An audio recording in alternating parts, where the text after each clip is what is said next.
หลวงพระบางสุดแปดบ่เหมือนไผ่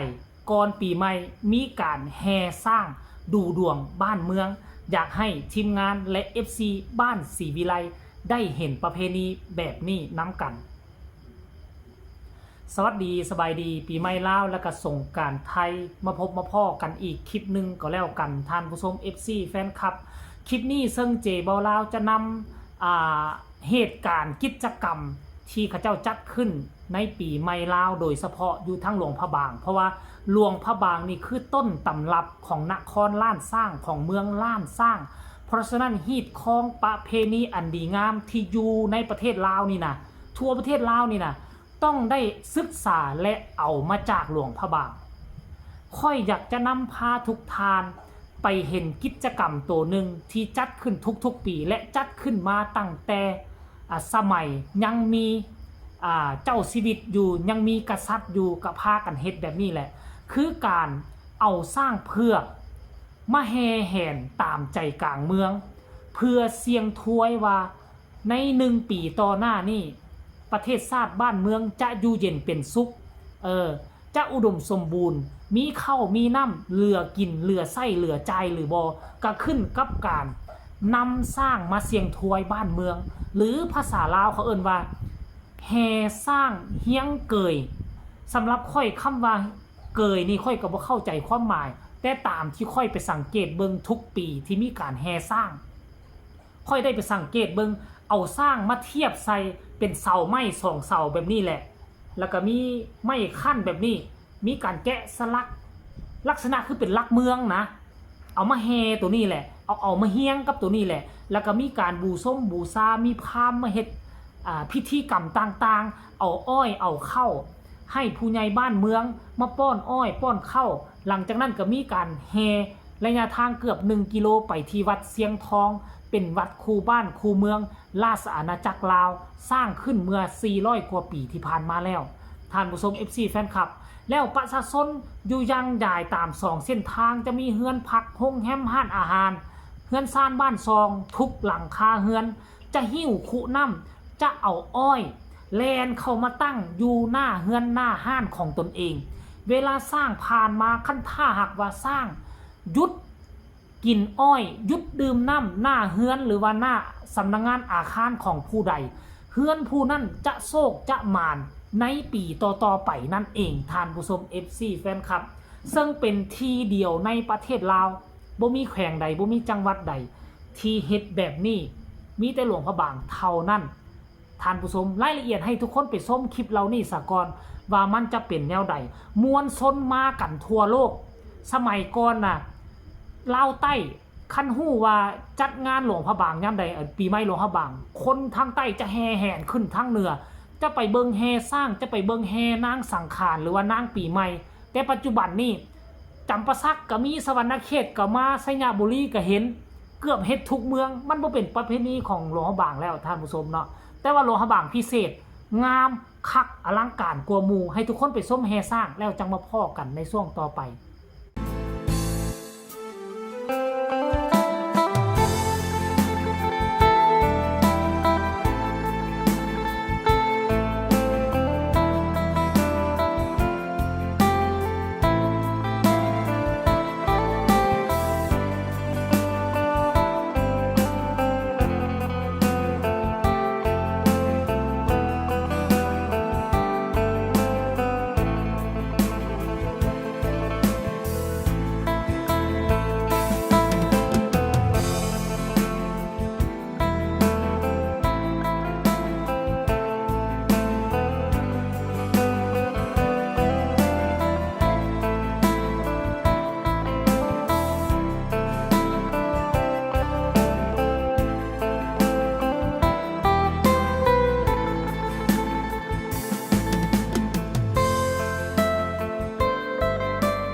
คุณทำปั๊บเอขึ้นมาจากผู้เจ้า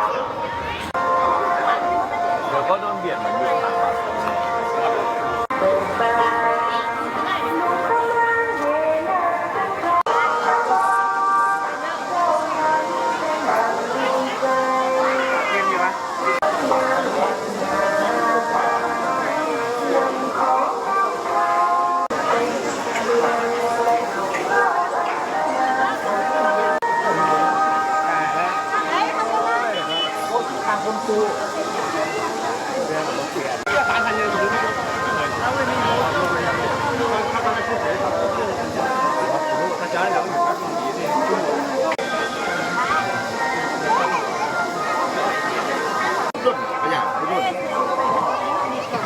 นั่นแหละชุดวิดีโอหนึ่งปีมัน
เห็นบอ FC แฟนคลับอยู่ทั้งฝั่งไทยนี่ปีใหม่หรือว่าสงกรานต์มีขบวนเอาสร้างมาแห่